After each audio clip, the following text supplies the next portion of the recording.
Hello. English language के अंदर teaching method की एक प्रमुख मेथड है डायरेक्ट मेथड। इसके बारे में अध्ययन करते हैं। This method originated in France in 1901। यानी इस मेथड की उत्पत्ति फ्रांस के अंदर 1901 के अंदर इस मेथड की शुरुआत है जो फ्रांस से हुई है और 1901 के अंदर। It is also known a natural method. इस मेथड को नेचुरल मेथड के नाम से जाना जाता है। तो यहाँ पर ये बात अच्छी तरीके से याद रखनी है कि नेचुरल मेथड किस मेथड का है। तो डायरेक्ट मेथड का दूसरा नाम ही natural method. Reform method, oral method, anti grammatical method. तो इस मेथड को रिफर्म मेथड भी कहते हैं, ओरल मेथड भी कहते हैं, एंटी ग्रामेटिकल मेथड भी कहते हैं। The direct method appeared as a reaction against the grammar from translation method। तो जो ये डायरेक्ट मेथड है ये इंग्लिश लैंग्वेज की जो टीचिंग मेथड की जो सबसे प्राचीन मेथड है ग्रामर कम ट्रांसलेशन, इसके विरुद्ध में आई। ये बात याद रखनी है कि कौन सी method grammar cum translation method के अगेंस्ट में आई है, रिएक्शन में आई है। तो direct method, this method was approved and spread by International Phonetic Association of France। इस मेथड को इंटरनेशनल फोनेटिक एसोसिएशन जो फ्रांस के अंदर है उसके द्वारा अप्रूव किया गया है। It is a method for teaching foreign language that use the direct language avoiding any use of mother tongue in the classroom.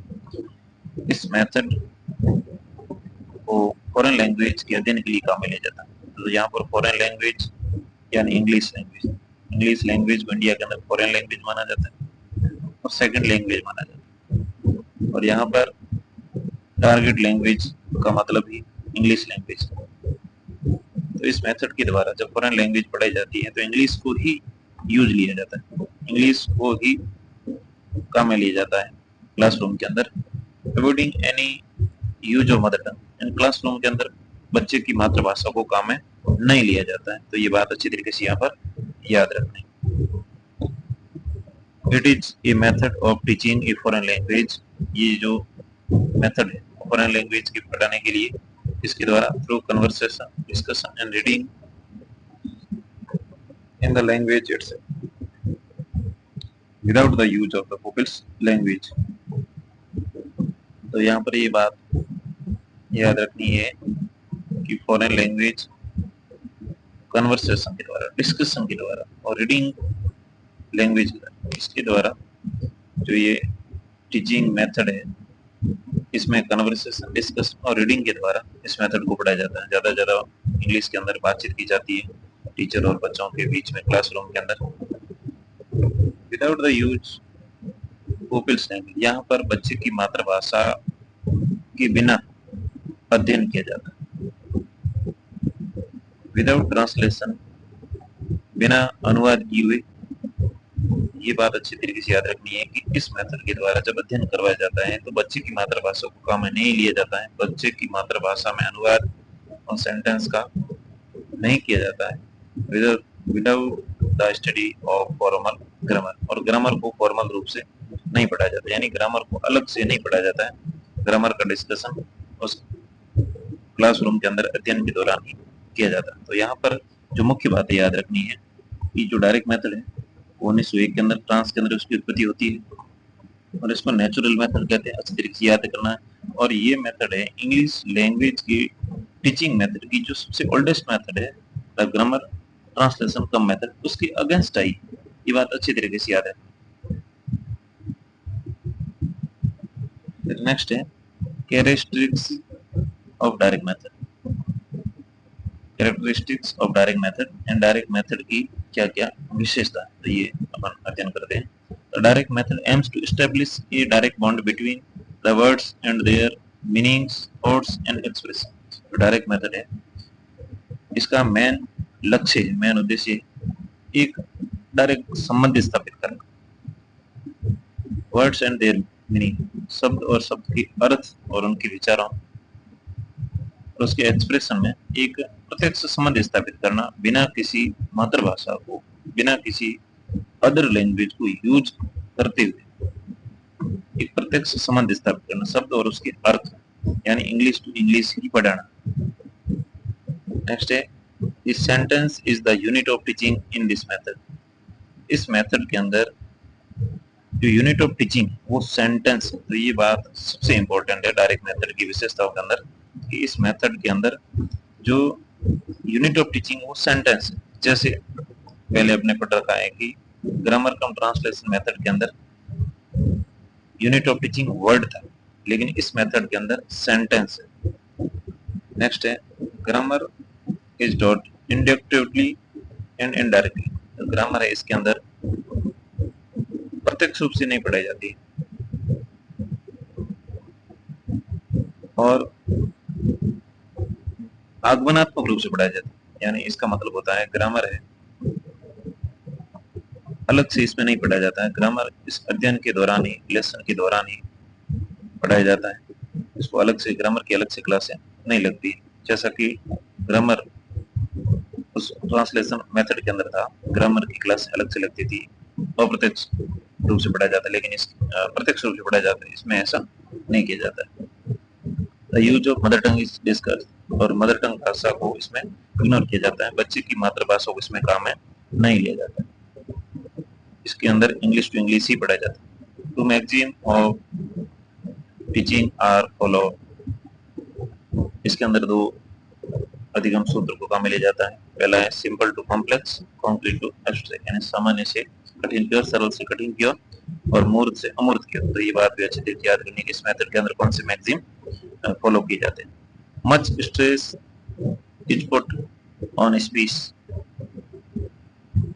Speech पर ज्यादा जोर दिया जाता है, बोलने पर ज्यादा जोर दिया जाता है। तो ये भी इस मेथड की एक अच्छी विशेषता है। Vocabulary is taught following the principle of selection and gradation, जो वोकैबुलरी यूज की जाती है वो इन सिद्धांतों के आधार, सिलेक्शन और ग्रेडेशन का जो सिद्धांत, सिलेक्शन का मतलब है कि उन शब्दावली को, उन वोकैबुलरी को यूज करना जो बच्चों के ज्यादा काम आए।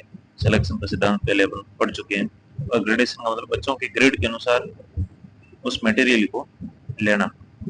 तो जो ये मेथड है, इस मेथड की विशेषता है कि ये मेथड है सिलेक्शन और ग्रेडेशन की प्रिंसिपल पर आधारित है, उसको फॉलो करते हुए ये मेथड काम में ली जाती है। तो यहाँ पर जो उन्हें मुख्य बात याद रखनी है कि इस मेथड का जो यूनिट ऑफ टीचिंग है वो सेंटेंस है।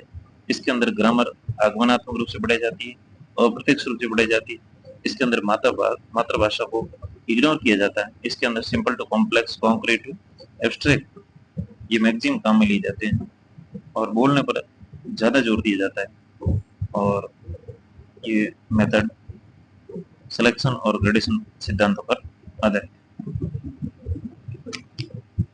फिर नेक्स्ट है, इस मेथड की क्या क्या मेरिट्स है, क्या क्या advantage. In this method learners are encouraged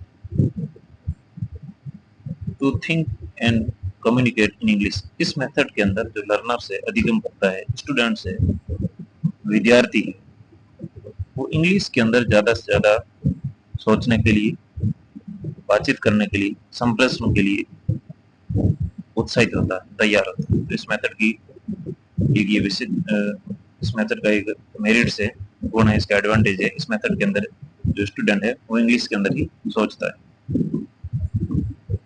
It enables pupils to express his thoughts and feeling directly by means of English.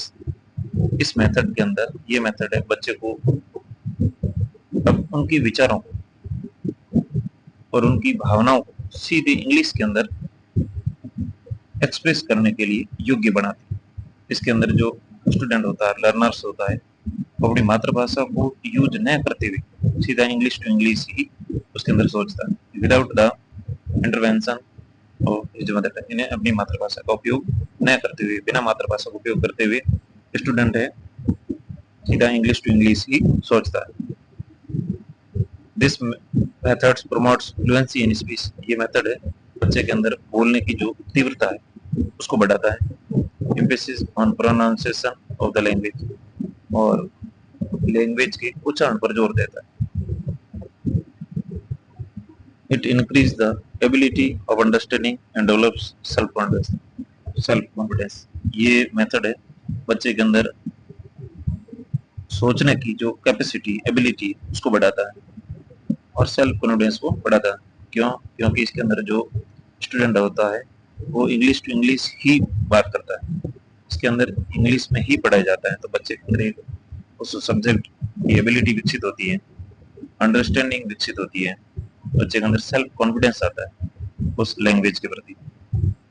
Next है the use of pictures, objects and models make the lesson real and interesting. इस method के अंदर teaching ads का मिली जाते हैं, जैसे pictures है, कुछ ऑब्जेक्ट्स है, मॉडल है, तो वो इस लेसन को वास्तविक बनाते हैं और इंटरेस्टिंग बनाते हैं। तो यहाँ पर जो इस मेथड की मुख्य मेरिट्स है वो है कि इसके अंदर मातृभाषा का उपयोग न करते हुए बच्चा सीधा इंग्लिश के अंदर ही सोचता है, इंग्लिश के अंदर ही बोलता है। तो यहाँ पर ये बात याद रखनी है कि इसके अंदर स्टूडेंट है वो जल्दी इंग्लिश सीखता है। नेक्स्ट है इस मेथड की क्या क्या डीमेरिट्स है, क्या क्या डिसएडवांटेज, दोष क्या है।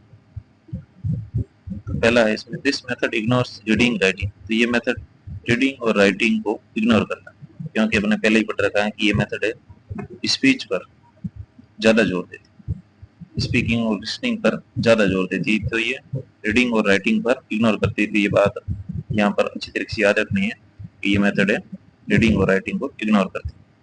This method ignores teaching of grammar. ये मेथड ग्रामर की टीचिंग को इग्नोर करता है, यानी इस मेथड के अंदर ग्रामर अलग से नहीं पढ़ाई जाती है, ग्रामर लेसन के साथ ही पढ़ाई जाती है और बहुत कम पढ़ाई जाती है, ग्रामर पर बहुत कम जोर दिया जाता है। And the use of mother, और मातृभाषा को तो इसमें बहुत कम यूज लिया जाता है, नहीं के बराबर लिया जाता है। ये दो बातें अच्छी तरीके से याद रखनी है कि ये इस मेथड के अंदर रीडिंग राइटिंग इग्नोर किया जाता है, ग्रामर को इग्नोर किया जाता है, यानी ग्रामर को अलग से नहीं पढ़ाया जाता है, और मदर टंग को यूज नहीं किया जाता है। Direct method is not a complete method. तो ये भी अच्छी तरीके याद रखनी है कि डायरेक्ट मेथड को एक कंप्लीट मेथड नहीं माना गया, कारण as it lays more emphasize on speech training. ये केवल बोलने की ट्रेनिंग जोर देती, केवल स्पीच पर देती जोर देती, बाकी अदर जो है रीडिंग राइटिंग उन पर जोर नहीं देती है। इसका मतलब वो चारों स्किल्स पर जोर नहीं देती है, तो इसको कंप्लीट मेथड नहीं माना गया। ये इसके अंदर डिसएडवांटेज में याद रखना, this method is not a suitable for all student. ये भी बात याद रखनी है कि ये मेथड सभी प्रकार के विद्यार्थियों के लिए उपयोगी नहीं है, क्योंकि इसके अंदर होशियार बच्चों के लिए काम किए, इसके अंदर जो सामान्य बच्चे होते हैं, एवरेज बच्चे होते हैं या वीक बच्चे होते हैं, उनके लिए इंग्लिश टू इंग्लिश पढ़ना पॉसिबल नहीं होता है, उसको मातृभाषा को काम में लेकर ही उसको इंग्लिश समझ में आती है।